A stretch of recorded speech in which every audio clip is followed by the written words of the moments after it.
আসসালামু আলাইকুম, কেমন আছেন সবাই? আমার প্রিয় বোনেরা, মামুনিরা, দেশ কিংবা দেশের বাহির থেকে যারা আমার ব্লগ ভিডিওটি দেখছেন, আশা করি আল্লাহর অসীম রহমতে সবাই ভালো আছেন। আমিও আলহামদুলিল্লাহ বেশ ভালো আছি। আমার নতুন একটি ব্লগ ভিডিওতে সবাইকে জানাচ্ছি অনেক অনেক স্বাগত। সকাল সকাল সংসারের সব কাজ আমি মোটামুটি কমপ্লিট করে ফেলেছি। এখন আমি ব্যবসায়িক কাজকর্ম নিয়ে ব্যস্ত। কাপড় ছাপাচ্ছি, বেশ কয়েকটা ড্রেস ছাপানো হয়ে গেছে, আর একটা মাত্র ড্রেস হাতে আছে। এই একটা ছাপালেই আজকের মতো ছাপানো কাজ শেষ। ছাপানো শেষ করে সুতা ম্যাচিং করব, একটুখানি স্যাম্পল তুলবো, আর বিকালে দুইজন কর্মী বোন এসে এই ড্রেসগুলো নিয়ে যাবে। কাপড় ছাপানোর সময় ফ্যান দেওয়া যায় না, ফ্যান দিলে কাপড়গুলো উল্টে যায়, এতে কাজের ডিস্টার্ব হয়। আর এই প্রচণ্ড গরমে কাপড় ছাপাতে বসে নাজেহাল অবস্থা। এই একটা মাত্র ড্রেস ছাপালে আজকের মতো আলহামদুলিল্লাহ শেষ করতে পারবো। একজন প্রিয় বোন আমাকে মেসেজ দিয়েছেন যে আপু, আপনি যদি এই কেরোসিনের বদলে ভাতের মাড় দেন তাহলে আপনার খরচটা অনেকটাই কমবে। আসলে আপু, ভাতের মাড় তো পানি পানি তো দেওয়া যাবে না, এতে কাগজটা ছিঁড়ে যাবে। ভাতের মাড় তো দূরের কথা, আপনি যে বোতলের নীল থাকে, যেটা তরল নীল, সেটাও দেওয়া যাবে না, সেটাতেও পানি থাকে। কেরোসিন ছাড়া অন্য কিছুই দেওয়া যাবে না। আমি একজন ভাবিকে চিনি, ওনার কেরোসিনে অ্যালার্জি আছে, উনিও আমার মতো কাজ করেন। তো ভাবি কি করেন, মেশিনে দেওয়া যে তেল, সেই তেলটা বেশি করে কিনে নিয়ে এসে সেটা দিয়ে উনি ছাপান, এতে খরচটা বেশি হয়। তবে ওনার কাজটা খুবই কম, আমার মতো এত কাজ না। সেজন্য উনি অল্প করে করেন, অল্প করে কেরোসিনের বদলে ওই তেল নিয়ে এসে প্রিন্টটা করেন।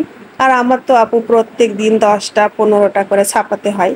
আমার তো কেরোসিনের তেল ছাড়া উপায় নেই। তাছাড়া কেরোসিন আমি পছন্দ করি, কেরোসিনের গন্ধ আমার ভালো লাগে। অনেকেই কেরোসিনের গন্ধ পছন্দ করেন না, কিন্তু আমি তো কাজ করে করে অভ্যস্ত, আমার ভালোই লাগে। এতে আমার কোনো সমস্যাও হয় না, মানে অ্যালার্জি বা অন্য কোনো সমস্যা এগুলো আল্লাহ রহমতে হয় না। প্রত্যেক দিন আমি কাপড় প্রিন্ট করি। প্রথম প্রথম যখন আমি এইভাবে কেরোসিন দিয়ে ছাপিয়েছি, তখন আমার অ্যাসিডিটির প্রবলেমটা বেড়ে গিয়েছিল। প্রচণ্ড অ্যাসিডিটি হতো, খাবার হজম হতো না এই কেরোসিনের জন্য। যেদিন আমি ছাপাতাম সেদিনই আমার অ্যাসিডিটির পরিমাণ বেড়ে যেত। তবে আল্লাহ রহমতে এখন কেমন জানি সেটা নাই, ওটা বুঝতে পারি না খুব একটা। আরেকজন আপু বলেছিলেন যে শ্যাম্পু দিলে নাকি প্রিন্ট ভালো হয়, এরকম একটা মেসেজ পেয়েছিলাম। আসলে আপু, শ্যাম্পুও দেওয়া যাবে না। শ্যাম্পু যদি কাগজে দেন তাহলে কাগজটা ছিঁড়ে যাবে। শ্যাম্পুর মধ্যেও কিন্তু পানি থাকে।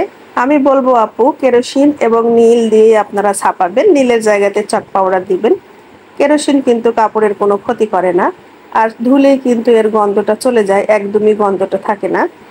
ডালিয়ার এই ফুলটা কয়েকদিন আগে ছিঁড়ে গিয়েছিল, আমি বানিয়েছি, তবে কাগজটা না ছোট হয়ে গেছে, চওড়াতে পরিমাণে কম হয়েছে, চিকন হয়েছে। সেজন্য বাহিরে বেশি রং ভরে যাচ্ছে, আর এই রংগুলো তুলতে কিন্তু আমার একটু কষ্টই হবে।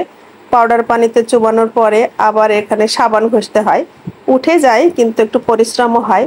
এই যে দেখুন, ডিজাইনটা একটু চওড়া কম হয়েছে, আর একটু দুই সাইডে বাড়তি হচ্ছে। যদি কাগজটা থাকতো তাহলে আর নিচে এইভাবে এক্সট্রা ভাবে রংটা ভরতো না। আর টুকরা কাগজ ছিল, সেই টুকরা কাগজ আমি করেছি, আলাদাভাবে কেটে নিইনি। এই ডিজাইনে আমি একটু গুরুত্ব কম দিয়েছিলাম, টুকরা কাগজ পেয়েছি আর সেটাতে ছাপিয়ে মানে আঁকিয়ে নিয়েছিলাম। এজন্য এখন কাজ করতে কষ্ট হচ্ছে।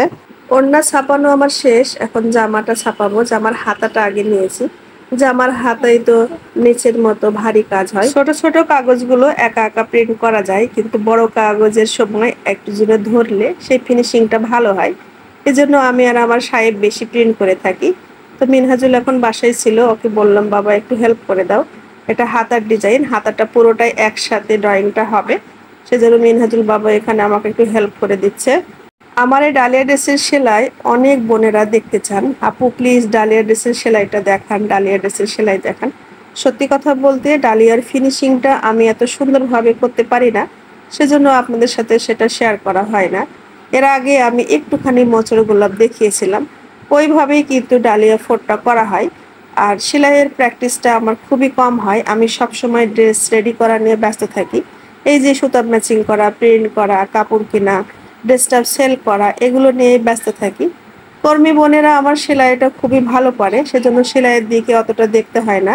তবে ম্যাচিংটা কিন্তু আমি করে দিই, কোথায় কোন কালারটা বসবে, কিভাবে ফুলটা হবে, সেটা কিন্তু আমি বলে দিই। আর ওরা সব সময় সেলাই করে করে এতটাই সরগোলে হয়ে থাকে, একটুখানি বললেই ওরা ভালো বুঝতে পারে। এখন পর্যন্ত আমি কাউকে রাজি করাতে পারিনি যে আমি একটুখানি ভিডিও করব, তোমরা একটু সেলাই করবে। আসলে আপুরা সবাই তো আর ভিডিওতে আসতে চায় না, তাই সেভাবে আর আমি এই কথাটা রাখতেও পারি না। তবে মেসেজটা দেখলে আমার সত্যি খারাপ লাগে। আমি জানি আজকের ভিডিওতেও হয়তো বা আমার বোনেরা এই কথাটা বলতে পারেন যে আপু ডালিয়া ফুলের সেলাইটা দেখান। আমি আন্তরিকভাবে দুঃখিত আপুরা, আমি এই সেলাইটা অত ভালো ফিনিশিং দিয়ে করতে পারি না। অনেক আগে আমি এই সেলাই করেছিলাম, প্রায় 10-12 বছর আগে। এই সেলাইটা আমার 10-12 বছর ধরে করা হয় না, তাই অত ফিনিশিংটাও ভালো আসে না, তাই সাহসও করতে পারি না। নিচে ভারী কাজ দেওয়ার পরে আমি কিন্তু এখানে এই যে লতাটা দিই সেই লতাটা দিয়ে দিলাম, আর দুই সাইডে একটু করে বাড়িয়ে দিলাম, কারণ ট্রেসিং পেপারটা আমার একটা ছোট। আর এই ড্রেসের ব্যাক পার্টে কিন্তু একটা করে ছিটানো ছিটানো ডালিয়া আর দুইটা করে পাতা দিয়ে হয়, সেটাও করে নিয়েছি। আর আজকে দিনের মতো প্রিন্ট শেষ করলাম, এখন এগুলো সব তুলে নিচ্ছি। এখন সবকিছু গুছিয়ে ভালো করে হাত পা পরিষ্কার করে সুতা ম্যাচিং করতে বসি। একজন আপু আমাকে প্রশ্ন করেছেন যে আপু একটা ড্রেসে কতটুকু সুতা লাগে, সুতা নিয়ে কিছু বলুন।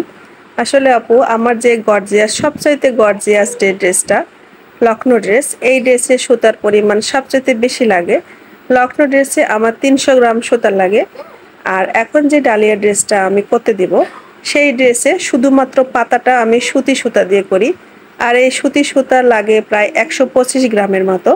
আর সিল্ক সুতা দিয়ে যেটা ডালিয়া করা হয়, সেটা একটা জামা এবং ওড়নার জন্য এক একটা কালারের দুইটা করে লাচি লাগে, যে লাচি হচ্ছে সিল্ক সুতার হয়।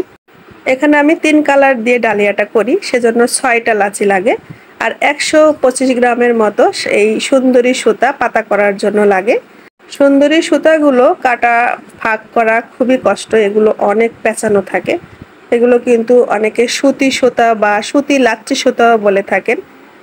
আর এই সুতা প্রথমে এই যে মোটা যে সুতা দিয়ে বাঁধা থাকে সেটা কেটে 2 হাত দিয়ে ভালো করে ফাটাতে হয়, তা না হলে এটা খোলা ভাগ করা একটু কষ্টকর। এরকম এক একটা লাচিতে 250 থেকে 300 গ্রামের মতো সুতা থাকে, ছোট বড় মেশানো থাকে। তো এখানে আমি 2 ভাগ করে নিলাম। এখানে 125 গ্রামের মতো হবে, মানে 250 গ্রামের লাচি এগুলো। আর ডালিয়া করার জন্য এরকম এক একটা কালার 2টা করে লাচি দিব, এক একটা ড্রেসে 3 কালার দিব, সেজন্য 6টা লাচি দিব। এখন আমার প্রিয় বোনেরা প্রশ্ন করতে পারেন যে আপু এই ড্রেসে আপনি মজুরি কত দিবেন। সত্যি কথা বলতে আপু, ইউটিউবের ভিডিও দেখে আমি ড্রেসের অর্ডার নিয়ে থাকি, তাই মজুরিটা মনে হয় এভাবে বলাটা ঠিক হবে না। একটা ড্রেসের কতটুকু মজুরি দিই, কি পরিমাণ কষ্ট, কি পরিমাণ খরচ একটা ড্রেসে আছে, সেটা কিন্তু কাস্টমার খেয়াল করবে না। উনি শুধু ড্রেসের কোয়ালিটি আর ড্রেসের প্রাইসটাই দেখবেন। তাই সেভাবে আর মজুরির কথাটা আমি বলতে চাই না প্রিয় বোন আমার। এই ওড়নার জামাগুলোর কাজ প্রায় অর্ধেক হয়ে গেছে, আর আজকে আমি ওড়নাগুলো ছাপিয়ে দিচ্ছি। এইভাবে করলে কি হয়, কর্মীও বসে থাকে না, আমার প্রতি চাপটাও কম হয়। কলাপাতা রানী গোলাপি যে ড্রেসটা দেখতে পাচ্ছেন প্রিন্ট করেছি, ওইগুলোর ওড়নার কাজ চলছে। এখন জামাগুলো রেডি করে নিলাম, এরপরে দেখা যায় আবার অন্য ডিজাইন নিয়ে ব্যস্ত থাকবো। এই সপ্তাহ পুরোটাই শুধু অর্ডারি কাপড়গুলোই ছাড়তে থাকবো, মানে অর্ডারের পরিমাণটা বেশি হয়েছে। এখন কিন্তু আর ঈদের আগে ডেলিভারির জন্য অর্ডারটা নিচ্ছি না। এখন কেউ অর্ডার দিতে চাইলে যখন ড্রেসটা হবে তখন দিব আর কি, মানে ডেট দিতে পারবো না যে আপনাকে এই তারিখের মধ্যে আমি ড্রেস কমপ্লিট করে দিব। যতগুলো অর্ডার নিয়েছি সবগুলো ড্রেস আমি তারিখের মধ্যে অর্ডারগুলো ডেলিভারি দেওয়ার চেষ্টা করবো ইনশাল্লাহ। তার মধ্যে একটু গরমে তো আমার সব বোনদের কাজ করতে কষ্ট হচ্ছে। আর আমার বাসায় তো আরো বেশি গরম, কারণ 3তলা বাসা, সকাল থেকে একদম সন্ধ্যা পর্যন্ত চতুর্দিক থেকে রোদ আসে, প্রচন্ড গরম। আমি মোটা মোটা চাদরগুলো ভিজিয়ে জানালার উপর বারবার করে দিয়ে দিই, দেখি যে 5 মিনিটে চাদর একদম শুকিয়ে যাচ্ছে। একটু পর পর আমি ঘর মুছি, প্রচুর গরম, পা দেওয়া যায় না, পা জ্বলে যায়। মেয়েটাকে নিয়ে বিছানাতেও বসতে পারি না, বিছানাও প্রচুর গরম হয়ে থাকে। আল্লাহ পাক আমাদের সবার ভুল ত্রুটিগুলো মাফ করে দিক, সবাইকে এই গরমের হাত থেকে বাঁচিয়ে দিক। পেস্ট কালার এই ওড়নাটা আপা শুধু 2 কালার দিয়ে সেলাইটা করে নেবেন যিনি অর্ডার দিয়েছেন। এখানে লাইট জলপাই আর ডিপ জলপাই দিয়ে কাজ হবে। ডিপ জলপাই কালার দিয়ে আমি পাইপিং সেট করেছি, আর এখন লাইট জলপাই আর ডিপ জলপাই সুতো দিয়ে একটুখানি স্যাম্পলটা উঠিয়ে রাখবো, যাতে বোনটার বুঝতে সুবিধা হয়। এর আগে আমি এই ডিজাইন 3 কালার দিয়ে বেশি করি, 3 কালার 4 কালার দিয়ে করি। তবে 2 কালার দিয়ে করলে কেমন লাগবে সেটাও একটুখানি স্যাম্পল তুলে দেখবো। আর কর্মী বোনকেও বুঝিয়ে দেওয়ার চেষ্টা করব। আমি প্রতিদিন আমার ব্যবসায়িক কাজকর্মগুলো যেভাবে করি সেইভাবেই ভিডিও বানাই, প্রতিদিনেরটা প্রতিদিনই দেখানোর চেষ্টা করি। মাঝে মধ্যে হয়তো 2 দিন 3 দিনের একটু একটু ভিডিও শ্যুট থেকে যায়, তখন সেটা ভিডিও একসাথে জোড়া দিয়ে বানিয়ে ফেলি। ডিপ জলপাই কালার আরেকটা লাচি বের করে নিলাম এই ওড়নাতে দেওয়ার জন্য। এর আগে যেটা বের করেছি সেটা 2টা ডালিয়াতে দিয়ে দিয়েছি। আর আমি কিন্তু অল্প অল্প করে সুতা কিনি, যখন যেই ড্রেসটা আমি ছাপাই, যেই ড্রেস আমি ফিল্ডে ছাড়ি পরিমাণ মতো সেটার জন্য সুতা নিয়ে আসি। ম্যাচিংটা করে মনে হচ্ছে ভালোই হবে লাইট জলপাই আর ডিপ জলপাই দিয়ে। এই আপু খুব একটা কালারফুল ড্রেস পরেন না। এই আপু এর আগে আমার কাছ থেকে অনেকগুলো ওড়না নিয়েছেন। আপু জব করেন, কলেজের টিচার। উনি বোরখা পরেন, বোরখার উপর পরার জন্য আমার কাছ থেকে বিভিন্ন কালারের বিভিন্ন ডিজাইনের ওড়না নেন। এক সময় আমি অনেক ওড়নার অর্ডারই করতাম, এখন যেমন ড্রেসের অর্ডারটা একটু বেশি ওড়নার অর্ডারটা কম, সেরকম ওই সময় আমার ওড়নার অর্ডারটা অনেক বেশি ছিল। 1 বছর আমি প্রচুর ওড়নার অর্ডারই করেছি। তবে আজকে আমি আপনাদেরকে 2টা ওড়না দেখাবো, আমার কাছে কমপ্লিট আছে, যার পছন্দ হবেন তিনি নিতে পারবেন। পেস্টের উপরে চক পাউডার দিয়ে প্রিন্ট করেছি। আর আমার স্টাইল হচ্ছে উল্টা পাশ থেকে এইভাবে শ্যাডোটা করে নেওয়া। একটুখানি উঠিয়ে দিলে আমার বোনেরা ওইভাবে করতে পারবে, যেহেতু 2 কালার দিয়ে ম্যাচিংটা যাবে। আর ম্যাচিংটা কিন্তু আমি সম্পূর্ণ করে দিই প্রত্যেকটা ড্রেসের, কোথায় কোন কালারটা বসবে। আল্লাহর রহমতে আমার ম্যাচিংটা দেখি আমার কাস্টমার আপারা, আমার ভিউয়ার্স আপারা সবাই পছন্দ করেন। তো ম্যাচিং কিন্তু করতে অনেক সময় লাগে, এটা কিন্তু তাড়াহুড়ার কাজ নয়। আমি সুতাগুলো রেখে দূর থেকে দেখছিলাম যে কেমন লাগবে, আবার কাছ থেকে দেখছিলাম, আমার ছেলেদেরকেও দেখাচ্ছিলাম যে এই 2 কালার দিয়ে ওড়নাটা করলে কেমন লাগবে। আমার মনে হলো ডিপ জলপাই কালার দিয়ে যখন পাইপিং সেট করেছি, তাহলে ডিপ জলপাই কালার দিয়ে ওড়নারও কাজের পরিমাণটা বেশি করব, এতে দেখতে মনে হয় বেশি ভালো লাগবে। তো ডাল আর ফুলগুলো আমি ডিপ জলপাই দিয়ে করব, আর ছোট ছোট পাতাগুলো আর ফুলের মধ্যে যে 4টা 5টা পাতা আছে সেগুলো আমি হালকা সুতা দিয়ে করব। তো স্যাম্পলটা তোলা শেষ, এখন হচ্ছে হালকা কালারটা দিয়ে কাজ হবে। এই যে ফুলের সাইডের যে পাতাগুলো হবে সেগুলো ডিপ জলপাই, আর ভিতরের গুলো দিয়ে হালকা কালার হবে। তো এতটুকু তুলে দিলেই আমার বোনেরা বুঝতে পারবে। আর এটা হলো সেই স্যাম্পলটা যেটা আপনাদেরকে দেখাচ্ছি। আর এই ওড়না কিন্তু অর্ডার নেই, আপনাদের কারো পছন্দ হলে স্ক্রিনশট দিয়ে মেসেঞ্জারের মাধ্যমে নিতে পারবেন। সুন্দর ডিপ কমলা কালারের ওপরে লাইট জলপাই, ডিপ জলপাই, লাল আর কমলা সুতো দিয়ে কাজ করেছি। 4 কালার সুতো দিয়ে কাজ করা আছে। কাছে গেলে কালারটা হালকা হয়ে যাচ্ছে। আর এটা হচ্ছে হালকা কালারটা, আমি এখন কাছ থেকে দেখাচ্ছি, মোবাইলটা নড়াচ্ছি সেজন্য হালকা হয়ে যাচ্ছে। আর অরিজিনাল কালার হচ্ছে এটা যেটা টকটক করছে সুন্দর যে কালারটা, সেটাই হলো অরিজিনাল কালার। 4 কালার দিয়ে করা আছে। এই ম্যাচিংটা কমন ম্যাচিং, এর আগেও আপনারা দেখেছেন আমার কাছে। এটা 2 পিস 1 পিস সবই করা হয়, আবার এক্সট্রা ওড়নাও হয়, এটা যেমন এক্সট্রা ওড়না। এই কালার কিন্তু অরিজিনাল কালার, এখন যে কালারটা দেখছেন ঠিক এই কালারই হবে। সুন্দর কমলা কালারের ওপরে মাল্টি কালার সুতো দিয়ে কাজ করেছি। আপনার যদি এই ওড়নাটা পছন্দ হয়, পাক্কা 2.5 গজ আছে, আর চওড়াই কিন্তু 44 ইঞ্চি হবে। আর ওড়নার সাইডে পাইপিং দেওয়া হয়নি এখনো, আমি পাইপিং সেট করব, পাইপিং দিলে ড্রেসটা আরো গর্জিয়াস লাগে। সকাল থেকে যে কাজগুলো রেডি করেছিলাম সেগুলো কিন্তু সবই চলে গেছে। আর রাতের বেলা আমি ওড়নাটা আপনাদেরকে দেখাচ্ছি, আসলে দিনের বেলা সময় হয়নি, জানালা খোলাই যায় না, প্রচুর রোদ আসে, রোদের জন্য ভিডিও করা যায় না, হালকা লাগে বেশি দেখতে। আর এটা হচ্ছে বেবি পিঙ্ক কালারের ওপরে গোল্ডেন কালার আর পিঙ্ক কালার সেট সুতো দিয়ে করেছি। এটাও শাড়ির উপরে করা, মানে শাড়ি কাপড়ের উপরে। এই ওড়নাটারও লম্বা হবে 5 হাত বা 2.5 গজ, আর চওড়া হবে 44 থেকে 45 ইঞ্চির মতো। এগুলো নামাজি ওড়না, আপনি যখন পরবেন মাথার উপর ঘুরিয়ে এবং মুখ ঢেকে, পুরোটা কিন্তু হাতের কবজি পর্যন্ত ঢেকে আসবে, বহর বেশি দেওয়া আছে। আর পুরোটাই দেখেন কাজ, কোথাও একটুকু অংশ ফাঁকা নাই। এটা শ্যাডো সেলাই হয়েছে, মানে উল্টা পাশ থেকে এই সেলাইটা করা হয়েছে।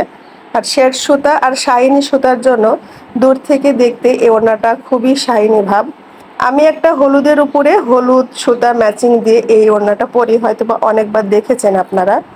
সেলাইগুলো মাশাআল্লাহ অনেক সুন্দর হয়েছে, প্রচুর কাজ। এই যে উল্টা পাশ থেকে একটু দেখাই, দেখেন প্রচুর কাজ। এটা কিন্তু উল্টা পাশ থেকে সেলাই করা হয়েছে, শ্যাডো সেলাই, কোথাও এক অংশ ফাঁকা নাই। এটাও কিন্তু এক্সট্রা ওড়না, চাইলেই আপনারা নিতে পারবেন। সব বয়সী মানুষেরাই বেবি পিঙ্ক কালার পরতে পারেন, যারা চাকরি করেন বা মা খালা যারা আছেন যাদেরকে গিফট করতে চান, বোরখার উপর পরতে চান, তারা এই ওড়নাগুলো নিতে পারেন। তাছাড়া আপনি কালার ম্যাচিং, সুতা ম্যাচিং দিয়ে অর্ডার দিয়েও নিতে পারেন। 2 দিন আগে একটা ওড়নার অর্ডার নিয়েছি জাম কালারের ওপর। কাপড়টা এখনো পাইনি, সেটা এখনো ধরি নাই, তবে খুব তাড়াতাড়ি ওড়নার কাজটা শুরু করব। আর এই ছিল আমার আজকের মতো ব্লগ ভিডিও। যে যেখানে আছেন ভালো থাকেন, সুস্থ থাকেন। দেখা হবে নতুন একটা কন্টেন্ট নিয়ে। ভিডিওটি ভালো লাগলে লাইক, কমেন্ট, শেয়ার করে পাশে থাকবেন। ধন্যবাদ সবাইকে। আল্লাহ হাফেজ। আসসালামু আলাইকুম।